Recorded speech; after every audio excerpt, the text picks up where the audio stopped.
날씨가 슬슬 더워지기 시작합니다. 이번 주에는 80도 이상까지 올라간다고 합니다. 저의 가족이 미국에 와서 맞이한 첫 여름 기억이 납니다. 그때는 참 기록적인 여름이었습니다. 연일 100도가 넘는 그런 날씨였는데, 마침 저희가 처음으로 미국 와서 얻은 집이 100년 된 목조가옥, 그것도 1층이 아니고 2층. 에어컨은 유감스럽게도 없었습니다. 그냥 천정에서 돌아가는 팬이 하나 있어서 그나마 다행이었습니다. 밤에 잠이 안 옵니다. 너무 더워서. 그래서 수건에다가 물을 묻혀서 냉장고에 좀 넣어놨다가 시원해지면 배에다 이렇게 덮고 잤던 그런 기억이 납니다. 그러다가 제가 5년 정도 아틀란타에 왔다 갔다 하면서 또한 그 중에 절반은 아틀란타에 살지 않았습니까?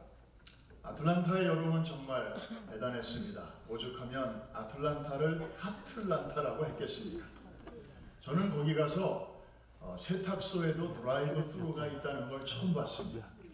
얼마나 더우면 고객들이 차 바깥으로 나오지 않도록 이렇게 드라이브 스루웨이를 만들어서 이제 옷을 차 안에다 실어주는 그런 장면들을 종종 봤습니다. 그런데 이런 더위는 오늘 그 본문에 나오는 아브라함 부부가 맞이했던 그 지방의 더위와 비교하면 아무것도 아닐 것입니다. 소위 미들리스트, 중동 지방의 이 더위는 아마 거의 사우디아라비아나 쿠웨이트 혹은 뭐 이라크, 이란 옛날에 다녀오신 분들은 아마 아실 것입니다. 이 차량 bon넷에다가 날계란을 깨서 탁 떨어뜨리면 그 자리에서 계란 프라이가 되지요. 그리고 이 아라비아 사막으로부터 불러오는 이 동풍이 대단합니다. 현지에서는 이것을 함심이라고 하죠. 이 열풍입니다. 열풍, 그야말로 요나서에 그게 나오지 않습니까? 이게 한번 지나가면 그냥 온 식물들이 그대로 다 말라비틀어져 버립니다. 그러니까 그늘이 있어도 정말 짜증이 나는 날씨인데, 이 동풍이 불어서 박넝쿨 그늘까지 없어지니까 요나는 왕짜증이 난 거죠. 오늘 본문은 바로 그런 지역을 배경으로 하고 있습니다. 여러분, 예나 지금이나 하나님께서 인간을 찾아오실 때 사용하시는 방법이 크게 두 가지가 있습니다. 하나는 초자연적인 방법, 예를 들어서 환상을 통해서 혹은 꿈을 통해서 혹은 말씀을 통해서 이렇게 당신의 뜻을 알려주시는 방법이 있습니다. 그런가 하면 자연적인 방법도 있습니다. 그 대표적인 것이 바로 사람 모양으로 우리의 삶의 현장으로 찾아오시는 것이죠. 오늘 사건이 바로 그렇습니다. 하나님께서 수행천사 2명과 함께 나그네로 변장하시고 찾아오신 것입니다. 하나님이 그냥 말씀으로만 하셔도 될 텐데 굳이 우리와 비슷한 인간의 모양으로 변장하시고 찾아오시는 이유는 무엇일까요? 좀 더 우리에게 확실하게 분명하게 그 뜻을 전달하시기 위해서일 것입니다. 오늘 그 스토리의 앞부분을 보면 2절에 사람 셋이 맞은편에 서 있는지라 이렇게 되어 있습니다. 아브라함이 살고 있는 천막까지 그냥 오셔서 문을 두드리셔도 될 텐데 적당한 거리에서 standing nearby, 그냥 거기에 서 계셨습니다. 아마도 아브라함이 어떻게 하는가 그 반응을 좀 살펴보시기 위함이었던 것 같습니다. 그런데 여러분, 이때가 하루 중 어느 시간이었습니까? 성경에 그 시간을 우리에게 분명하게 밝히고 있습니다. 이유가 있다는 거죠. 거기에 뭔가 의미가 있다는 것입니다. 자, 언제 하나님이 방문하셨나요? 우리 1절 말씀 한번 보시겠습니다. 제가 읽겠습니다. 여호와께서 마므레의 상수리 나무들이 있는 곳에서 아브라함에게 나타나시니라. 날이 뜨거울 때에 그가 장막문에 앉아있더라. 뭔가 의미가 있다는 거죠. 날이 뜨거울 때에 언제를 말하는 것일까요? 저것은 해가 중천에 떠 있는 기간입니다. 다시 말해서 태양빛이 직사광선으로 내리쬐는, 그러니까 하루 중에서 가장 더운 시간을 말하는 것이죠. 저 영어 표현을 보십시오. In the heat of the day. 그 하루 중에서 가장 열이 많은 그런 시간에, 하필이면 하나님이 그 시간에 찾아올 게 뭐가 있습니까? 그런데 하나님은 그 시간을 선택하셨습니다.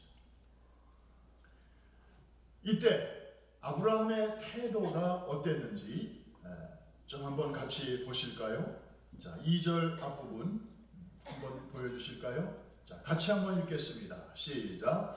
눈을 들어본즉 사람 셋이 맞은편에 서 있는지라. 그가 그들을 보자 곧 장막문에서 달려나가 영접하며 몸을 땅에 굽혔다. 그랬습니다. 여러분, 아브라함의 그 동작이 눈에 좀 이렇게 그려지시나요? 곧 장막문에서 달려나가 영접했다. 여러분, 물론 아브라함은 본토와 친척과 아비집을 24년 전에, 아주 오래전에 떠난 사람이죠. 사람이 얼마나 그리웠겠습니까? 타향살이에 얼마나 외로웠겠습니까?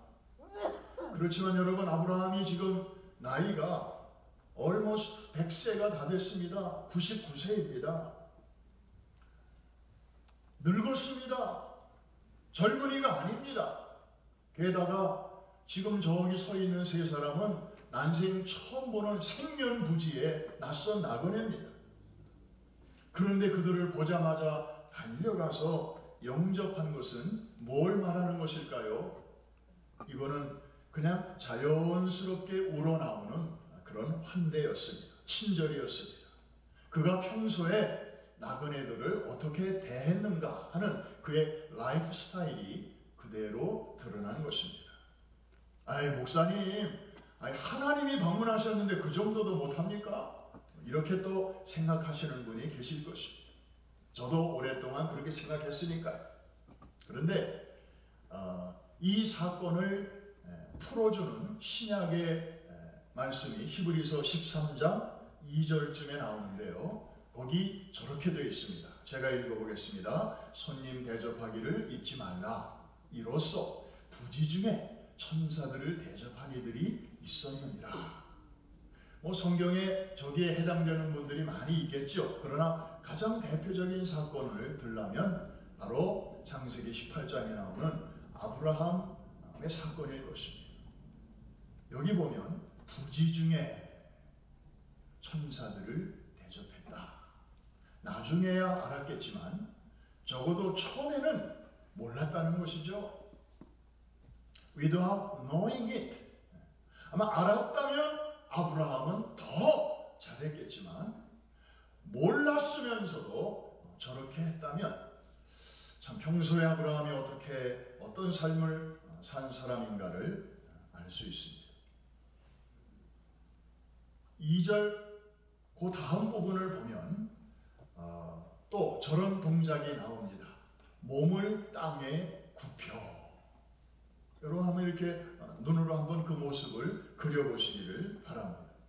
여러분, 지금 아브라함은 대접하는 입장입니다. 한턱 쏘는 입장입니다. 그리고 저 세 명의 나그네는 신세를 지는 입장입니다. 누가 갑이고 누가 을입니까? 누가 거드름 피려면 필 수 있는 위치입니까? 아브라함이죠. 저 사람들은 그냥 지나가는 나그네고. 그런데 마치 종이 상전을 대하는 것처럼 그렇게 최대의 예우를 갖추어서 대접을 하고 있습니다. 우리 8절로 한번 뛰어넘어가 볼까요? 자, 아브라함이 엉긴 젖과 우유와 하인이 요리한 송아지를 가져다가 그들 앞에 차려놓고 나무 아래에 모셔 섬에 그들이 먹으니라. 여러분, 저런 내용은 이렇게 읽을 때 그냥 우리는 그냥 넘어가죠. 그런데 한번 아브라함이 신발을 신고 저것을 한번 생각해 보세요. 자, 천막안은 너무 더우니까 아마 상을 천막 바깥에 나무 아래 통풍도 잘 되고 하니까 그쪽에다가 아마 마련한 것 같습니다.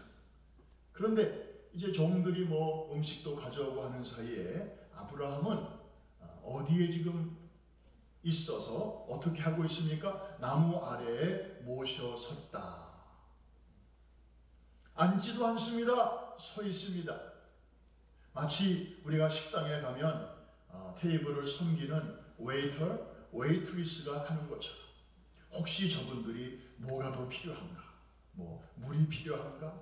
또 무슨 냅킨이 필요한가?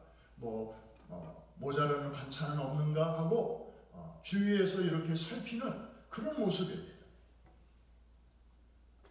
얼마나 겸손한 태도인지 모릅니다. 게다가 7절을 보면 어떤 종류의 음식을 내왔는지 또 우리에게 보여주네요. 우리 다 같이 한번 읽어볼까요? 아브라함이 또 가축 떼 있는 곳으로 달려가서 기름지고 좋은 송아지를 잡아 하인에게 주니 그가 급히 요리한지라. 아침에 먹던 거 대접하지 않았습니다. 어저께 레프트 오버한 거 그거 내놓지 않았습니다. 할 수 있는 아주 최고의 기름지고 좋은 송아지, 필레미뇽, 아주 좋은 안심 스테이크 이런 거를 대접을 했다는 것입니다. 게다가 오늘 본문 1절부터 8절까지 쭉 읽어보면 그들의 그 몸놀림, 동작을 나타내주는 그런 그 표현들이 여러 가지가 나오고 있는데 시간을 아끼기 위해서 그냥 이렇게 모아봤습니다. 그랬더니 저런 표현들이 반복해서 나오고 있습니다. 2절에 곧 장막문에서 달려나가 영접했다. 6절에 급히 장막으로 가서 아내에게 말했다. 또 6절 보면 속히 고운 가루 세 스아를 가져다가 반죽하여 떡을 만들라. 이렇게 말을 했고요. 7절에 보니까 그 말을 들은 하인이 급히 가서 요리한지라. 그러니까 아브라함도 막 급히, 사라도 급히, 그 다음에 하인들도 급히, 그냥 이 손님들이 와 있는 동안에 온 가족들이 주인부터 종까지 아주 라피도 그냥 빨리빨리 신속하게 이렇게 움직이는 모습을 볼 수 있습니다. 정말 이분들이 억지로 하는 게 아니고 기쁨으로 그리고 정성과 최선을 다해서 대접하는 모습이 역력합니다. 자, to make a long story short, 이런 일이 있은 후에 하나님께서 이 가정을 신방오셔가지고 마지막으로 큰 선물을 주고 가셨습니다. 그게 뭘까요? 자, 18장 10절, 최고의 선물이죠. 아직 이루어지진 않았지만 저 약속을 마지막으로 한 번 더 주고 가셨습니다. 저 말씀 이후에는 다시는 아들 준다는 말씀이 1년 동안 없었으니까요. 마지막으로 주신 약속 같이 한번 읽습니다. 시작. 그가 이르시되 내년 이맘때 내가 반드시 내게로 돌아오리니 내 아내 사라에게 아들이 있으리라 하시니 사라가 그들의 장막문에서 들었더라. 좋은 소식, 아주 꼭 필요한 선물에 대한 약속을 한 번 더 주시고 이제 저 새 나그네는 아브라함의 장막을 떠나게 됩니다. 정말 날이 뜨거울 때에 이 시간은요, 그 지역에 사는 사람들은 아무도 일하는 시간이 아닙니다. 다 하던 일 멈추고 그늘에 들어가서 쉬어야 하는 시간입니다. 그런데 하나님이 그 시간에 방문하셨고 아브라함 부부는 그 시간에 지극정성으로 대접을 했습니다. 그랬더니 하나님께서는 그 가정에 또 좋은 소식을 이제 던져주시고 가셨던 것입니다. 이게 오늘 스토리의 끝입니다. 오늘 특별히 교사 주일을 맞이해서 하나님이 주신 이 말씀을 우리가 한번 깊이 생각해 봅니다. 코로나 사태를 겪으면서 목회자로서 가장 마음에 걸리는 교회 안에 있는 그룹이 크게 두 가지가 있었습니다. 하나는 연세 많으신 시니어 어른들의 그룹이고 다른 하나는 반대로 저 나이 어린 자녀들 그룹이었습니다. 우리 시니어 그룹 어떤 분들입니까? 평생 교회만을 생각하고 교회를 중심으로 교회를 가족으로 생각하고 그렇게 살아오신 분들이 대부분입니다. 그런데 코로나가 빵 터지고 나니까 이분들은 더 이상 교회를 오실 수가 없었어요. 온라인 예배라고 이제 시작이 됐는데 이분들은 온라인 예배마저도 수월하지가 않았습니다. 예배 잘 드리고 있나 하고 여쭤보면은 온라인 받지도 못하고 계시는 거예요. 그냥 텔레비 방송에서 가끔 목사님 얼굴 봐요 이러는 거예요. 전화기 중에서도 이 2G 전화기를 쓰시는 분도 많이 계셨어요. 거기서는 온라인이 안 되니까. 그러면서도 바이러스에는 가장 취약하고 이래저래 참 이 사각지대에 계신 그런 분들이 바로 이 시니어 어른들이셨습니다. 그런데 하나님은 참 얼마나 공평하신지요.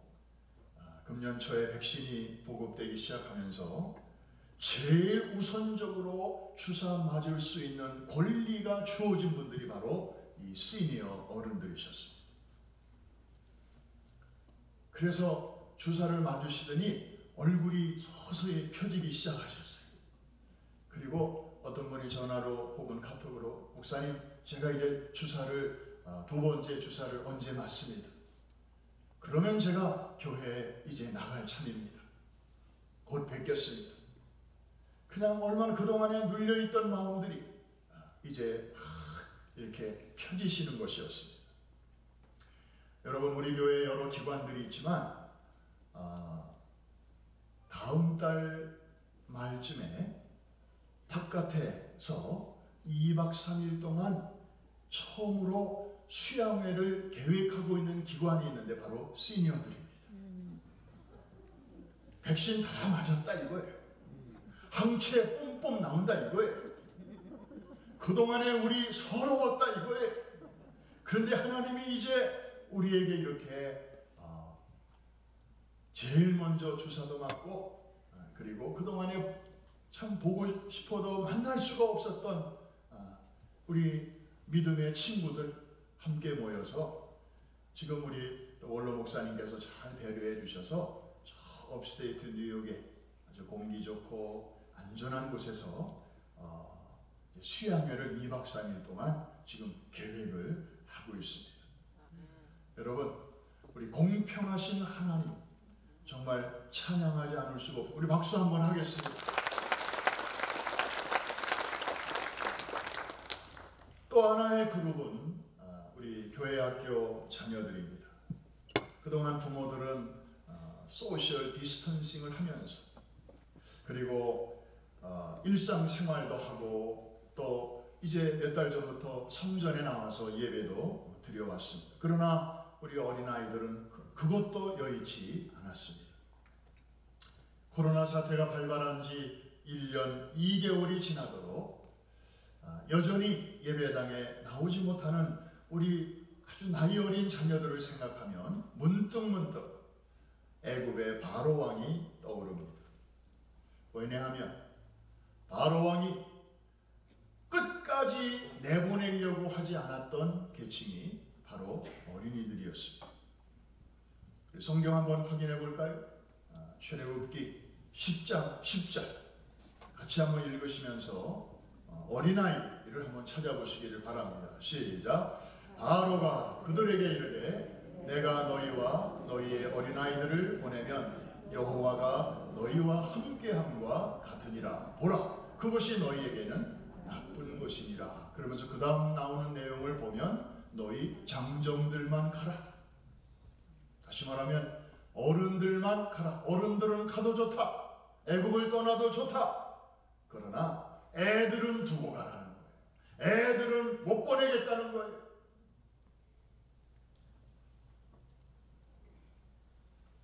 지난 1년 2개월 동안에 21세기 이런 똑같은 일이 벌어지고 있었습니다. 교회 학교에 심각한 위기가 찾아온 것입니다. 여러분 한번 생각해 보십시오.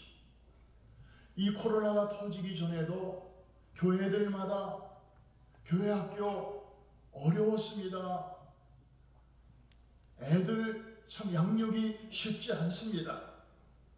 익숙한 방식으로 하는데도 어려웠는데 코로나가 빵 터지니까 전에는 한 번도 사용해 본 적이 없는 소위 온라인이라고 하는 방식으로 애들을 양육해야만 했는데, 아니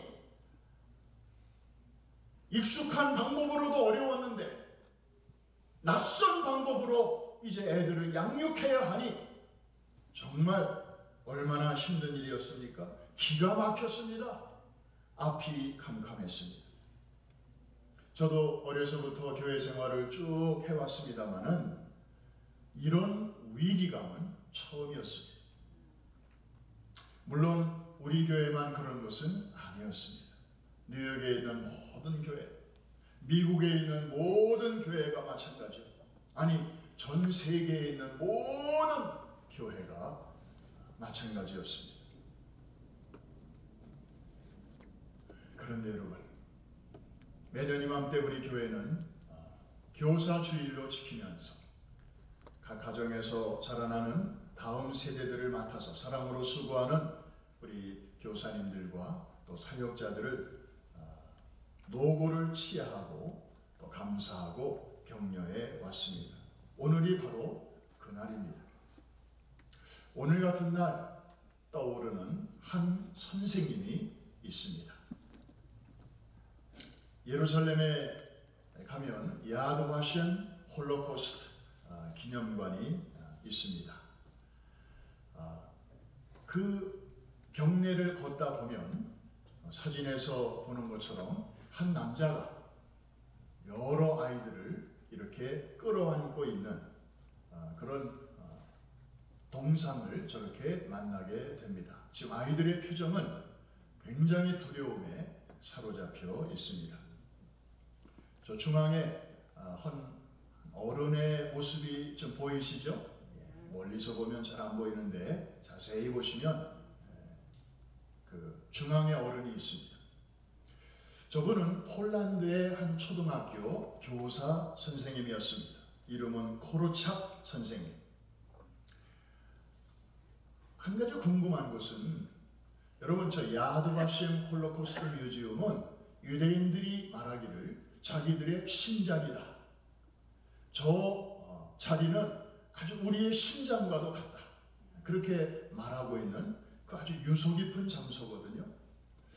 그런데 저기에 폴란드 출신의 교사의 동상을 어떻게 저기다가 세울 생각을 했을까? 그게 궁금하기 짝이 없었습니다. 거기에는 다음과 같은 스토리가 전해집니다. 1942년 8월 어느 여름날에 독일의 나치 군인들이 폴란드의 바르샤바에 있는 한 초등학교에 들이닥칩니다. 애들을 다 운동장으로 모읍니다. 그리고 그 중에서 유대인들을 고릅니다. 유대인 자녀들은 옷에 그 노란 색깔의 그 다윗의 별을 달고 있어서 금방 표시가 납니다. 그 아이들을 트럭에다가 태우기 시작했습니다. 아이들은 무서워 떨고 있었습니다. 왜냐하면 자기 부모들이 끌려가거나 혹은 죽은 아이들이 많았는데 자기 부모들에게 그런 해를 가한 것이 바로 저 독일 군인들이라고 하는 사실을 아이들은 잘 알고 있었기 때문입니다. 이 선생님은 두려움에 사로잡힌 아이들을 이렇게 손을 잡아주면서 괜찮아, 괜찮아, 다 괜찮아질 거야 그러면서 위로합니다. 그러나 아이들이 여전히 그렇게 두려움에 떨고 있는 걸 보면서 자기도 아이들과 함께 트럭에 탑니다.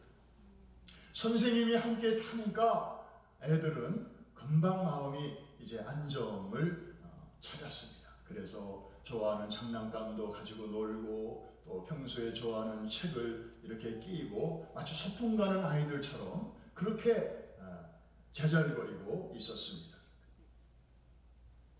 트럭이 기차역에 도착했을 때 선생님은 알았습니다.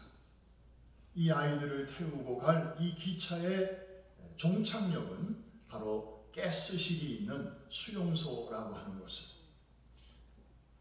애들이 그 기차를 타고 있을 때 독일군 장교가 이 코르작 선생한테 와서 이렇게 말합니다. 당신 유명한 동화 작가 아니요? 우리 애들도 당신 작품 되게 좋아하던데 내가 당신 살려주고 싶소. 애들만 태우고 당신은 이 기차 타지 마시오. 삶과 죽음의 기로에서 삶을 선택할 수 있는 마지막 찬스였습니다. 더구나 이 사람은 정통 유대인도 아니고 폴란드 사람이었습니다. 이때 이 교사는 자기가 양육하고 있는 200명에 가까운 이 유대인 아이들을 차마 버릴 수가 없었습니다. 아이들은 지금 이 순간까지도 이 선생님을 바라보면서 마음의 안정을 누리고 있었는데 마지막 순간까지 자기를 신뢰하고 인간의 선을 믿는 이 아이들의 마음을 저버리지 않도록 하기 위해서 기꺼이 아이들과 함께 죽음의 기차에 올랐던 것입니다. 그리고 아이들과 함께 가스실로 같이 들어가고 그들과 운명을 같이 하였습니다. 이분이 바로 폴란드의 소아과 의사이자 동화 작가였던 야누sz 코르착 선생이었습니다. 훗날 이 이야기를 전해 듣고 유대인들은 자기들의 자녀들을 이렇게 그 끔찍한 순간까지 그 곁에 있어주고 지켜주었던 그 폴란드인의 숭고한 사랑과 정신을 기억하기 위해서 바로 저 유서 깊은 장소에 저런 동상을 세웠던 것입니다. 올 블랙의 저 색깔은 그 당시에 저들이 통과해야만 했던 유대인의 흑역사를 색깔로 그대로 보여주고 있습니다. 사랑하는 성도 여러분, 이제 말씀을 정리합니다. 우리는 지난 1년 2개월간 돌이켜볼 때에 코비드-19 때문에 하마터면 우리의 자녀들을 잃어버릴 뻔했습니다. 그런데 이 혼란과 혼돈 속에서 우리의 자녀들을 잘 지켜준 고마운 분들이 있습니다. 가정에서는 부모님들이 그 역할을 잘 해주셨습니다. 교회에서는 우리 담당 사역자들이, 패스터들이 밤잠을 설치면서 온라인으로 말씀을 준비했습니다. 난생 처음 해보는 일이었습니다. 아이들이 오면 그 앞에서 말씀 전하는 일만 해오던 분들이 책을 봐가면서 유튜브를 봐가면서 하나하나 배워가면서 그렇게 말씀을 준비해서 아이들을 양육했습니다. 또한 제가 어제 이 명단을 보니까 뉴욕과 뉴저지까지 우리 교사들 그동안 수고하신 분들 쭉 보니까 패스터들 제외하고 99명의 우리 교사들이 계셨습니다. 이분들은 교육자를 도와서 아이들을 개별적으로 컨택을 하고 때로는 이 어려운 시간에 방문을 하고 선물을 전달하고 교재를 전달하고 그러면서 교회가 여전히 아이들과 함께 있음을 저들이 느끼도록 해 주셨습니다. 하마터면 빼앗길 뻔했던 아이들을 끝까지 잘 지켜낸 이들이야말로 우리 교회의 코르자 선생님들과 같은 그런 무명의 영웅들이었습니다. 우리가 늘 감사한 마음을 갖고 있지만 오늘과 같은 날 특별히 Teachers Appreciation Sunday를 맞이해서 우리가 조금이나마 저들의 그 수고에 대하여 격려하고 그리고 고마움을 표시하는 것입니다. 어찌 이들뿐이겠습니까? 지난 1년 2개월 동안에 우리 목장 지도자들의 수고는 어떠합니까? 모임을 가질 수도 없고 예배가 다 중단이 되었습니다. 만날 수도 없었습니다. 그런 가운데서도 목원들을 잘 지내시는지 아픈 데는 없으신지 또 필요한 것은 없는지 목원들을 챙기느라 사랑의 수고와 믿음의 역사와 소망의 인내로 감당해 주신 우리 교구장, 부교구장, 순장, 목자, 예비목자 또 각 교구의 여러 임원들 사랑의 수고가 참 컸습니다. 이들은 편안한 때에 봉사하신 게 아닙니다. 날이 뜨거울 때 In the heat of the day 이 시간에는 아무도 일하는 시간이 아닙니다. 뿐만 아니라 예배를 위해서 섬긴 이들이 많이 있습니다. 정상적인 예배가 문이 닫혔습니다.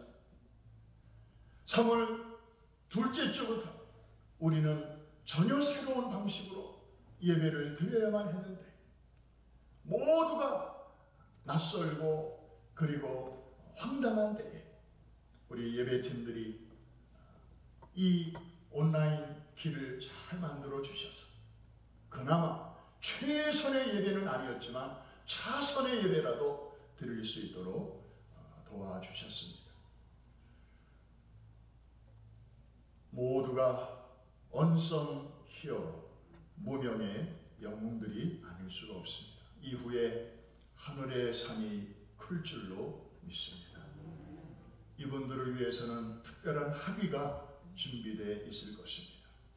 PhD, THD 그런 학위가 아니고 WD 학위입니다. Well done. 잘하였도다. 착하고 충성된 종아. 내가 그 어려운 기간에 날이 뜨거울 때 정말 손 하나 까딱하기도 힘든 때에 어린 자녀들을 잘 돌보아 줬구나. 지극히 작은 소자에게 한 것이 곧 내게 한 것이니라. 나그네에게 너는 대접했지만 그것이 곧 나에게 한 것이니라. 그날에 받을 상이 클 것입니다. 사랑하는 성도 여러분, 오늘도 주님은 여러분에게 찾아오십니다. 때로는 예배 가운데 이렇게 말씀으로도 찾아오시지만 때로는 예배 후에 어떤 낯선 분의 모습으로 여러분에게 다가오실지 모릅니다.